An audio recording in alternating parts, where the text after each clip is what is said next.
어머니의 은혜가 얼만큼인가 따지는 것이 무슨 의미가 있을까요? 아버지가 좀 무뚝뚝하고 표현이 없다고 해도 그 마음속에 가지고 있는 자녀의 사랑은 가히 없습니다. 어머니가 이래라 저래라 잔소리가 많다라고 느껴진다고 해도 자녀를 향한 그 어머니의 사랑의 끝은 한계가 없다라고 우리가 이야기할 수 있습니다. 어머니의 사랑, 아버지의 사랑을 담고 있는 그 사랑은 끝이 없다, 한이 없다라고 하는 의미를 함축적으로 담고 있는 말이 있는데, 자녀에게 무슨 일이 생긴다면 그 자녀를 마음속에 묻는다라고 하는 그 표현입니다.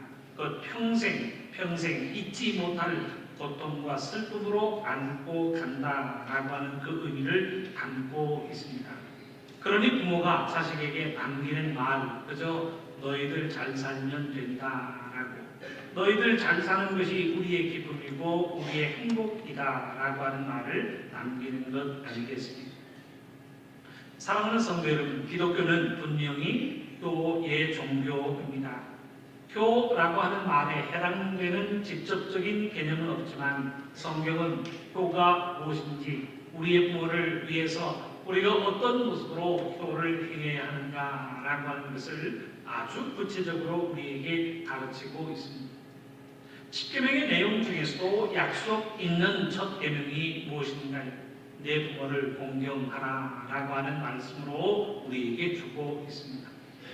공경한다라고 하는 것은 공손한 마음을 가지고 섬기기를 다하는 것이 곧 공경의 모습입니다. 마음을 다하여 섬깁니다. 정성을 다하여 섬기고 받드는 것이 공경의 의미입니다. 모든 마음과 정성을 다하여 부모를 공경하는 것이 하나님의 뜻이요 하나님의 명령이라는 사실을 말씀은 기록하고 있습니다. 이제까지는 나를 위해서 모든 정성을 아끼지 않았던 부모를 이제는 내가 장성하였으니 그들을 돌보고 그들을 위하여 공양하는 것임을 이야기하고 있습니다. 부모가 자녀를 키우는 것이 양육이라고 표현한다면 자녀가 부모를 돌보는 것이 공양이라고 표현할 수 있습니다. 말씀 안에서 양육하는 것도 사랑 안에서 공양하는 것도 하나님의 뜻이요 하나님의 명령임을 말씀은 기록하고 있습니다. 잠언 23장 22절의 말씀은 이렇게 기록합니다. 너를 낳은 아비에게 충종하고 내 늙은 어미를 경히 여기지 말지니라. 현대인의 성경으로 다시 봉독해 드립니다. 너를 낳아준 아버지에게 순종하고 늙은 너의 어머니를 업신 여기지 말아라 라고 하는 말씀으로 기록하고 있습니다. 이보다 더 직접적인 효를 강조하고 있는 명령이 어디에 있을까요? 아버지에게 순종하라 라고 이야기합니다. 어머니를 업신 여기지 마라. 그가 나이 들어 늙었어도 그를 업신 여기지 말라 라고 하는 명령으로 하나님의 말씀은 우리에게 들려주고 있습니다. 만일 어떤 사람이 하나님을 섬긴다 라고 하면서 자신의 가족을 돌보지 않습니다. 하나님을 사랑한다 라고 하면서 부모에게 공양하는 모든 일에 관심을 기울이지 않는다면 이는 믿음의 길과는 정반대의 길을 걷고 있는 중이라고 이야기할 수 있습니다. 말씀으로 자녀를 양육하면서 그들을 믿음 안에서 양육하는 것도 너무나도 중요한 사명입니다. 마찬가지로 부모를 잘 돌보면서 그들을 위하여 정성을 다하는 공양도 하나님께서 믿음 안에서 주신 사명이요 명령이라는 사실을 우리는 기억해야 합니다. 요즘 우리들의 사회는 급변하고 있습니다. 그야말로 예전에는 할아버지, 할머니, 아버지, 어머니, 손자, 손주들로 이어진 대가족 제도를 가지고 있었다면 이제는 부부 중심의 혹은 나홀로 세대가 급증하는 그런 변화된 세대를 살아가고 있습니다. 부부 중심의 삶을 살고 독립된 가정이 늘어나면서 연로하신 부모님들이 외면당하고 있는 세대가 우리들의 세대라고 이야기할 수 있습니다. 젊은 세대들에게 물었습니다. 부모를 공양해야 제1차적인 책임이 누구에게 있습니까? 라고 물었습니다.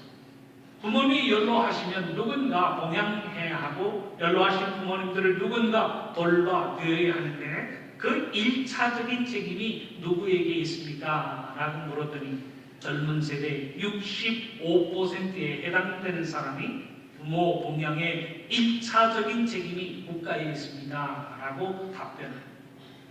나는 감당할 수 없습니다. 왜 우리가 감당해야 합니까? 우리도 잘 살아야지요. 국가가 복지 정책을 통하여 노인 봉양의 문제를 책임져야 합니다. 1차적인 책임은 국가에 있습니다. 라고 답변을 하였습니다.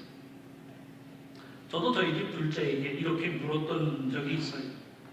우리 한국적인 전통교로 한다면 자녀가 부모를 봉양해야 한다. 너희들 어떻게 한대? 뭐 진심을 가지고 물었던 것 아니 그저 반응이 어떤가 물어서 아이고 무슨 소리예요 어머님 아버님 모시고 살아야죠 라고 하면 그 말 한마디로 저 기쁨을 얻고자 둘째를 붙잡고 물었습니다. 한국적인 전통교로 한다면 자녀가 부모를 봉양해야 하는데 나중에 너희들 장가가면 우리와 함께 살래? 하고 물었습니다. 머리를 벅적벅적 하더니 시간을 좀 보내더니 하는 말 아빠 내가 자주 찾아올게요 라고 답변을 합니다.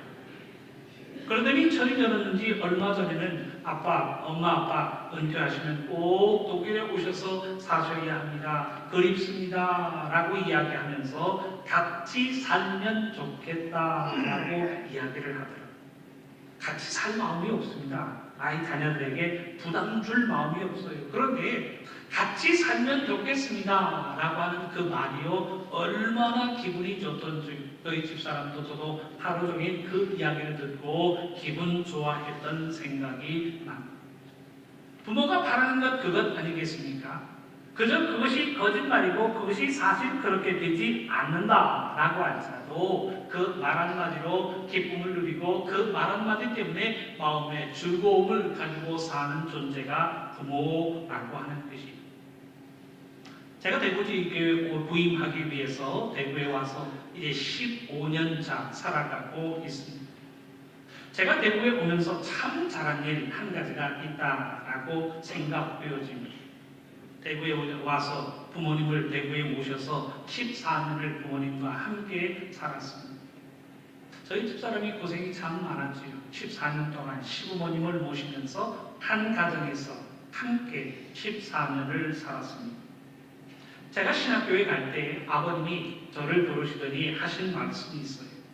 이미 장로의 직분을 가지셨기에 목회자의 가정에 부담을 주어서는 안 된다라고 하는 생각에서인지 신학교에 가겠습니다 라고 결정하고 신학교를 입학 지원을 하고 있는 저를 부르셔서 하시는 말씀, 이제 나에게는 둘째 아들이 없다고 생각하겠다라고 이야기를 하세요.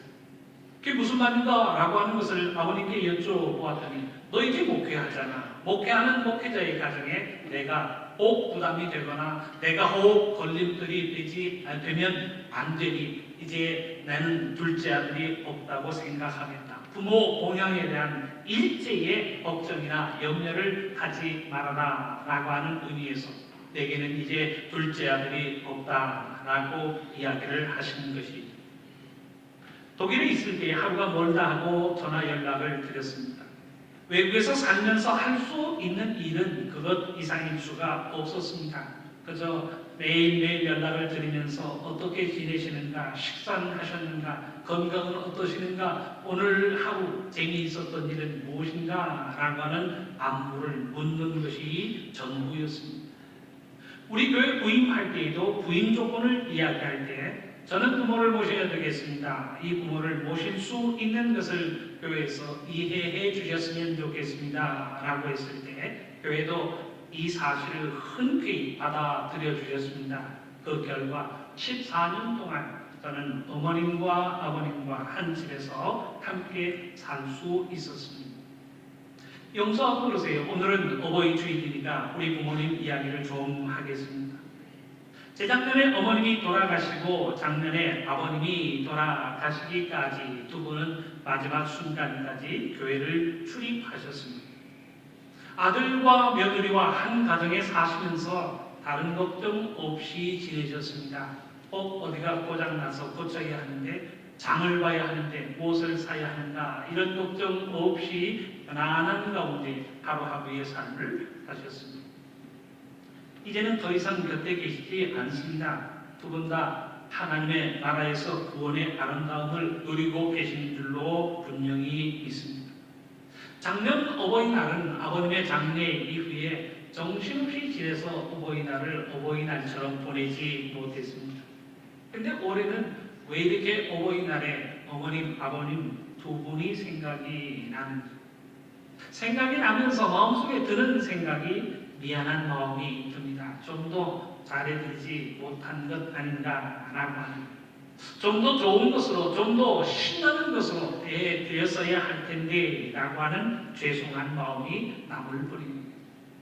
돌아가시기 전 여러 가지를 준비하였습니다. 묘소까지도 준비해서 양지 바른 곳에 묘소를 준비하고 마지막까지 정성으로 준비하여 장례를 다 치렀지만 어버이날을 맞이하는 지금 한 번만이라도 두 분을 다시 한번 만날 수 있으면 얼마나 좋을까라고 하는 바람이었습니다.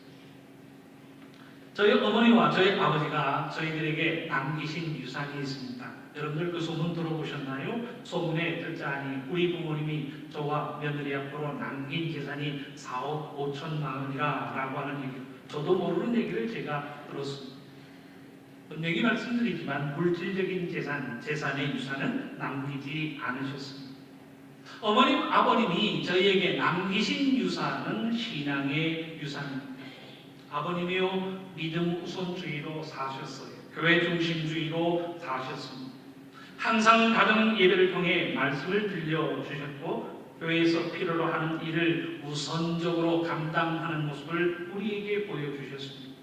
자녀들의 일은 뒷전이에요. 아버님의 도움이 좀 필요해서 말씀드리면 그건 두 번째, 세 번째예요. 교회 일이 우선이고 교회 일이 먼저라고 하는 모습을 항상 보여주셨습니다. 교회 일이라면 식사를 하시다가도 곧 가겠습니다, 숟가락 딱 놓으시고는 교회로 달려가시던 모습이 지금도 눈에 선합니다. 어머니를 생각하면 떠오르는 장면이 있습니다. 항상 아침에 자녀를 깨우기 위하여 방에 들어오셔서는 머리맡에서 자녀 한 사람 한 사람의 이름을 부르면서 기도하셨습니다.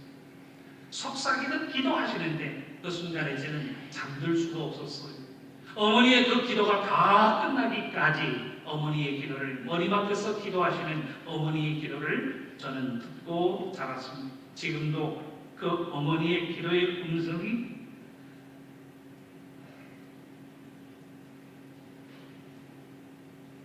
제 마음속에는 메아리처럼 남아 있습니다. 어쩌면 아들 목회자의 마음에 믿음 생활이란 이렇게 하는 거야 라고 하는 모습을 저희에게 보여주셨습니다. 두 분이 남기신 그 삶의 모습이 저희에게는 가장 큰 유산이요, 가장 큰 보물로 자리하고 있습니다. 사랑하는 성도님, 우리에게 부모라고 하는 존재가 있어서 그분들을 통해서 하나님께서 우리에게 영육의 양식을 공급하여 주십니다. 부모님을 통해서 은혜도 주시고 부모님을 통해서 사랑도 받으며 자랄 수 있도록 하나님께서는 섭리하여 주십니다. 이제는 우리가 부모가 되어서 무엇인가를 남겨야 할 시간이 되어버리고 말았습니다. 우리는 부모가 되었습니다. 평생 자녀로 살아가는 것이 아니라 이제는 우리가 부모가 되었고 동시에 어른이 되어서 우리의 자녀들에게 무엇을 남길까라고 하는 시대를 살아가고 있습니다.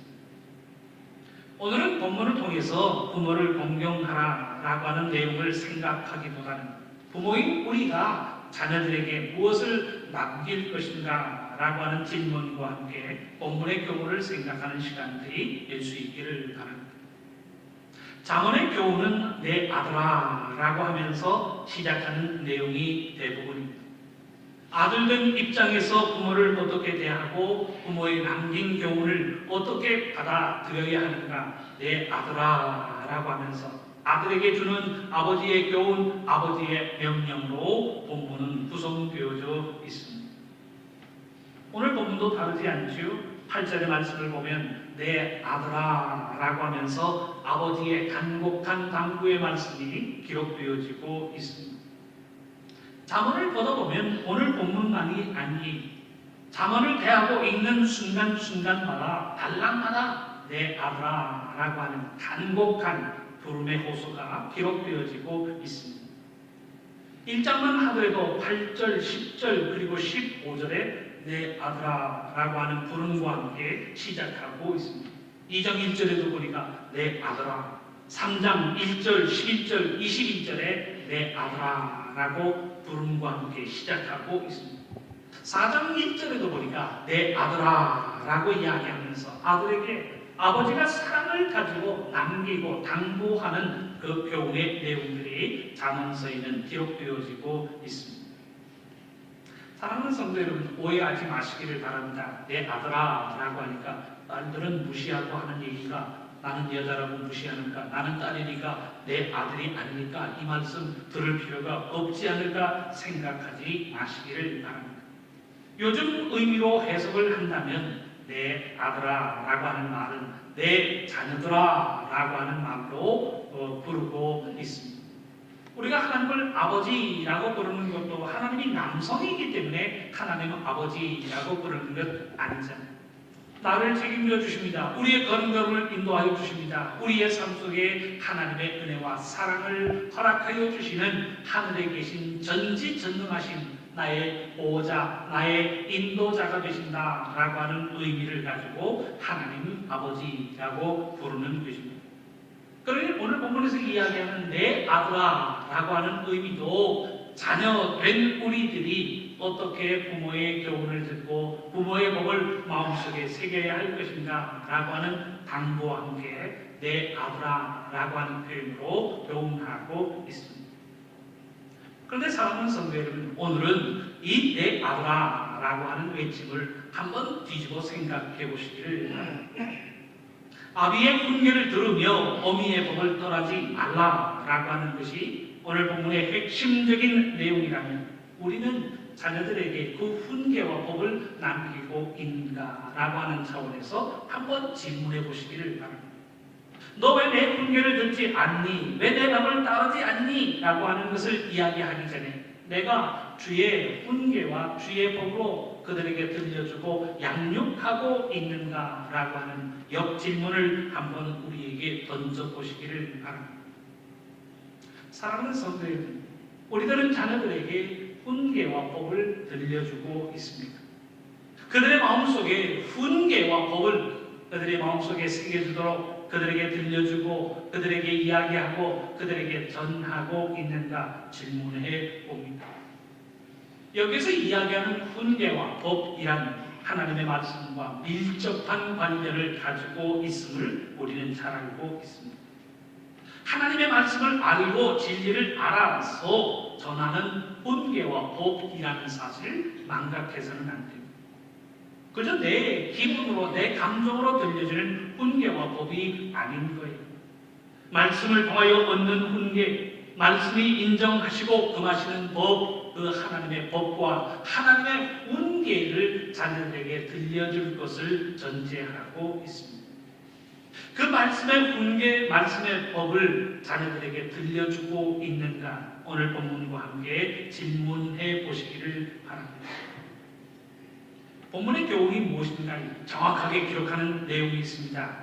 그 훈계와 법이 얼마나 아름다운지 이는 머리에 아름다운 관, 목에 금사슬이라는 내용으로 비교하고 있습니다. 자녀들의 삶을 좌지우지할 수 있는 아주 중요한 교훈, 중요한 법으로 자녀들에게 들려주고 있는가 한번 질문해 보시기를 바랍니다. 자녀들이 부모들의 교훈, 부모들의 훈계, 부모들의 법을 마음속에 새겨서 그 법이 자녀들의 삶을 좌지우지할 수 있을 만큼 중요한 교훈으로 들려주고 있는가라고 하는 질문입니다. 지금 본문의 상황은 아버지가 자신의 삶을 통하여 깨닫고 느끼고 체험하고 실감하는 내용을 아들에게 들려주고 있습니다. 아버지가 자신의 삶을 통틀어서 이것이야말로 진리다. 인생을 이렇게 살아야 된다라고 하는 깨달음과 함께 내 아들아라고 하는 교훈을 남기고 있습니다. 하나님이 말씀하시는 것을 자신의 삶으로 입증한 교훈과 법을 자녀들에게 들려주고 있는가라고 하는 질문입니다. 자녀들이 살아보면 살아볼수록 공감할 수밖에 없고, 자녀들이 삶을 살아가면서 어머님 아버님이 이래서 이런 말씀을 하셨구나 라고 깨닫게 되는 그 진리의 교훈, 그 교훈을 남기고 그 법을 가르치라 라고 하는 것을 우리에게 전제하고 있습니다. 사랑하는 성도 여러분, 정말 그런 경우가 있지 않나요? 젊었을 때는 아니라고 생각하였는데 나이가 들고 철이 들어보니 정말 그것이 아니구나 라고 하는 것을 이구나 라고 하는 것을 알게 됩니다. 어리고 젊었을 때에는 깨닫지 못했었는데 나이가 들고 철이 드니 깨닫게 되는 내용이 있습니다. 나이가 들고 인생이 황혼이 되니 하는 말, 그래서 부모님이 그런 말씀을 하셨구나 라고 깨닫게 되는 말씀들, 그 말씀 분계 그 법을 자녀들의 삶 속에 남길 것을 우리에게 당부하고 있습니다. 감정적인 이야기로 자녀들에게 들려주라 라고 하는 것 아닙니다. 기분 내키면 하라, 기분 안 내키면 하지 말라 라고 이야기하는 그 감정적이고 일시적인 내용으로 자녀들의 삶을 참견하라는 것이 아닙니다. 흔히 보면 내 마음에 들지 않으면 안 돼 했다가 내 마음에 들면 해 라고 임시방편으로 자녀들의 삶 속에 이야기하는 경우가 얼마나 많은가. 전 그런 경우도 봤어요. 엄마가 뭐 한다고 하니까, 아이가 뭐 한다고 하니까 엄마가 안 돼 라고 이야기합니다. 안 돼 하니까 애가 막 울기 시작해요. 그러니까 어머니가 하는 말, 그럼 해. 그럼 처음부터 그럼 해 라고 하지.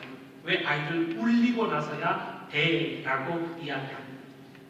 우리의 감정과 기분이 기준이 될 수 없습니다. 하나님의 말씀이 기준이 되어서 훈계와 법을 자녀들의 삶 속에 들려주고 있는가라고 하는 질문입니다. 저는 어릴 적부터 부모로부터 공부해라 라고 하는 잔소리를 듣지 않고 컸습니다. 공부 잘해서 그럴까요? 아니요. 공부는 그렇게 잘하지 못했습니다. 알아서 미리 숙제 저쪽 해가기 때문에 어머님 아버님이요 너 숙제 다 했니? 라고 하는 말을 물어보신 것 아니에요. 저도요 여름방학 숙제를 꼭 개학하기 이틀 전 얼마나 밤을 새워가면서 그 방학 숙제를 해댔는지 모릅니다. 하지만 부모님으로부터 공부해라 라고 하는 말로 저를 다그치시거나 성적이 나쁘다고 야단치신 적이 제 기억 속에는 없습니다. 보통 그런 얘기를 하잖아요. 너 열심히 공부해야 좋은 직장 다닌다. 좋은 직장 얻어야 좋은 사람 만난다. 좋은 사람 만나야 좋은 가정 이루고 그래야 돈 많이 벌어서 성공하는 인생을 산다 라고 이야기하는데 저는 부모님으로부터 그런 얘기를 한 번도 들은 적이 없습니다. 늘 들었던 말이 너 오늘 교회 갔느냐 라고 합니다. 저 어렸을 때에는 부모님은 저 시내에 있는 원일교회라고 하는 교회를 다니셨고 저는 동네에 있는 나사렛 교단의 나사렛 교회를 다녔습니다. 부모님이 가고 난 이후에 형제들이 어우러서 교회를 다녔는데 교회를 다녀오신 이후에 교회를 갔었느냐, 교회를 다녀왔느냐, 건금은 하였느냐, 교회에서 무엇을 배우느냐라고 하는 것을 꼼꼼히 어머님, 아버님이 물어보셨습니다. 어려움이 있어요. 문제가 있어요. 야단치지 않으셨습니다. 어려움이 있고 문제가 있을 때마다 기도하자꾸나 라고 하는 말로 대답하여 주셨습니다. 손주들이 기억하는 말, 할아버지의 흉내를 내보라 라고 하면 공통적으로 이야기하는 내용이 있습니다. 감사하다, 감사해.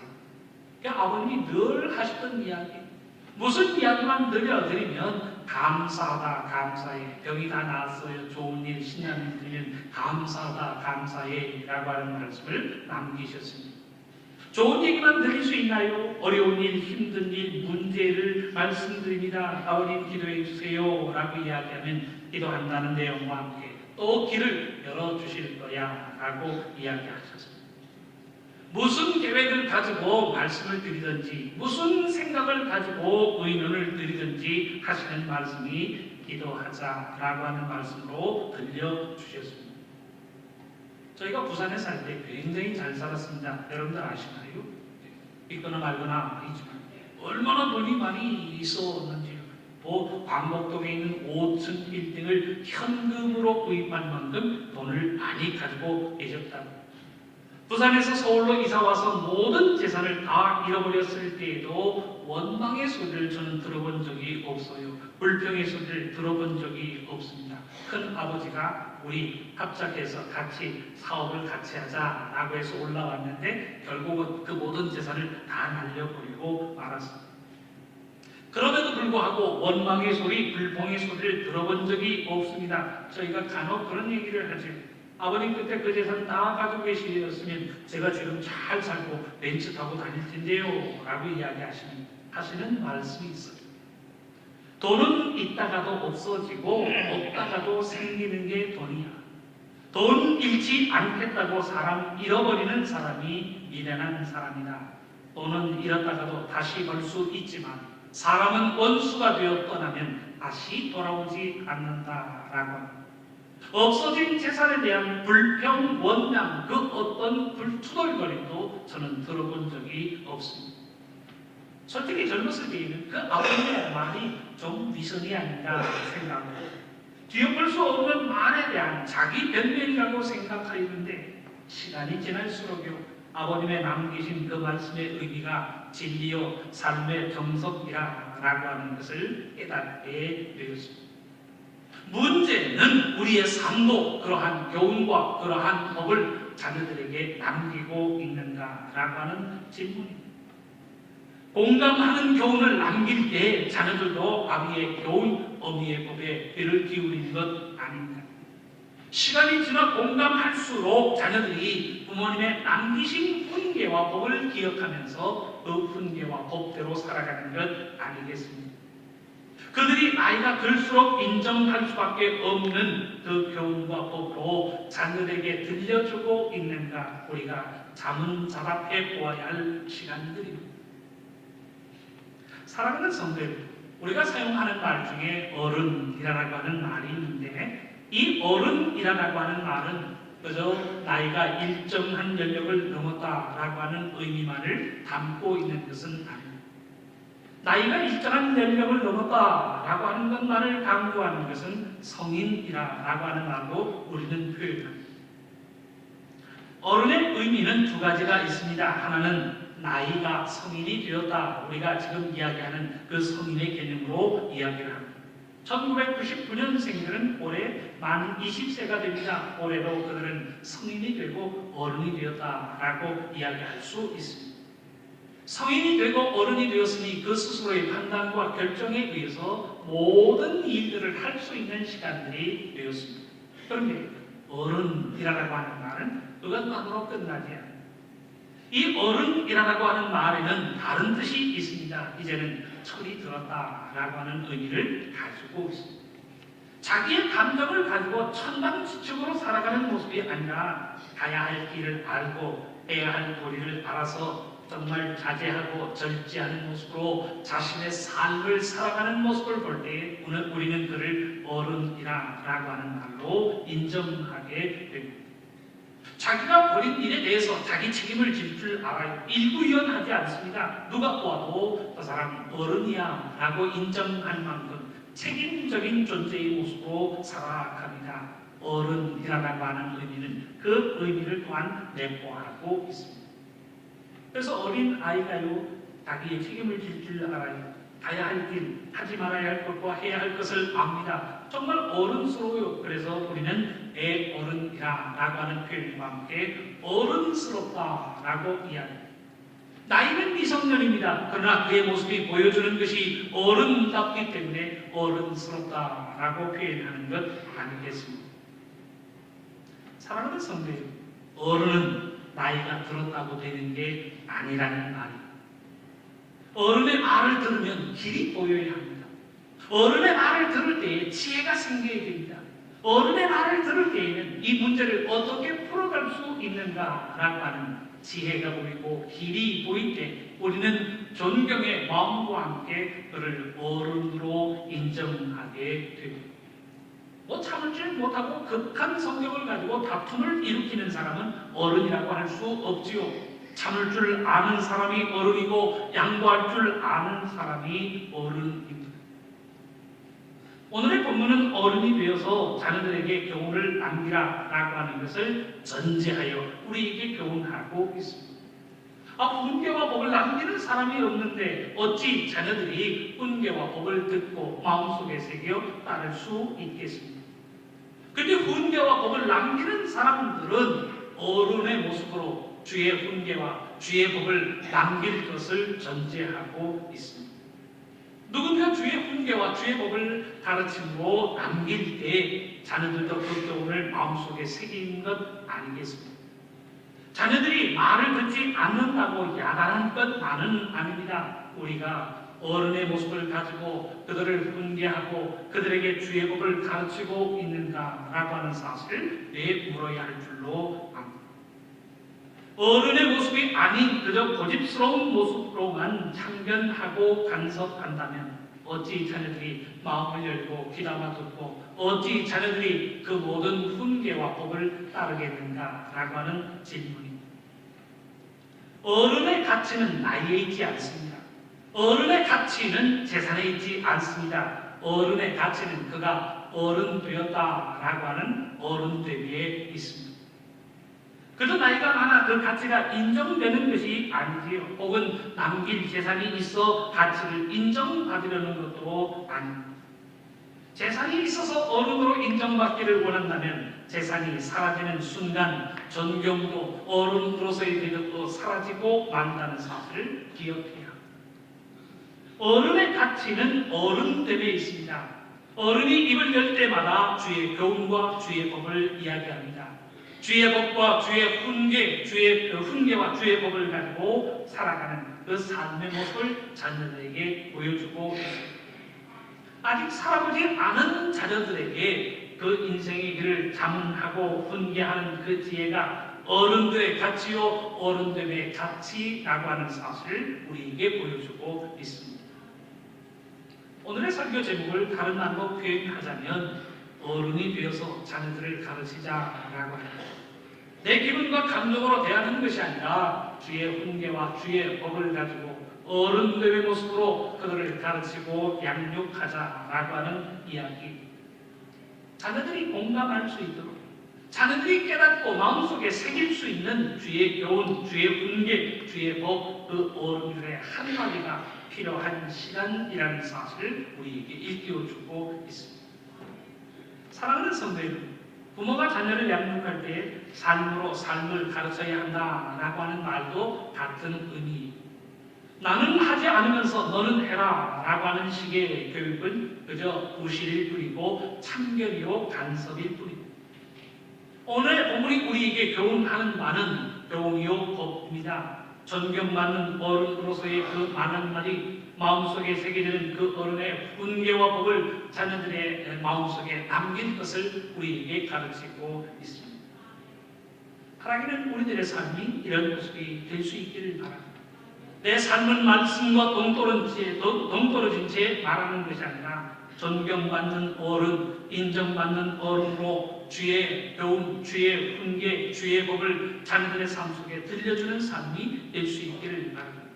그 주의 훈계와 법을 통하여 삶의 지혜를 더해줄 수 있는 어른의 모습으로 훈계와 법을 남기는 우리들의 삶이 되어야 할 줄로 믿습니다. 그 훈계와 법을 통하여 하나님의 아름다운 가정을 세우는 우리 모두의 삶이 될 수 있기를 주님의 이름으로 축원합니다.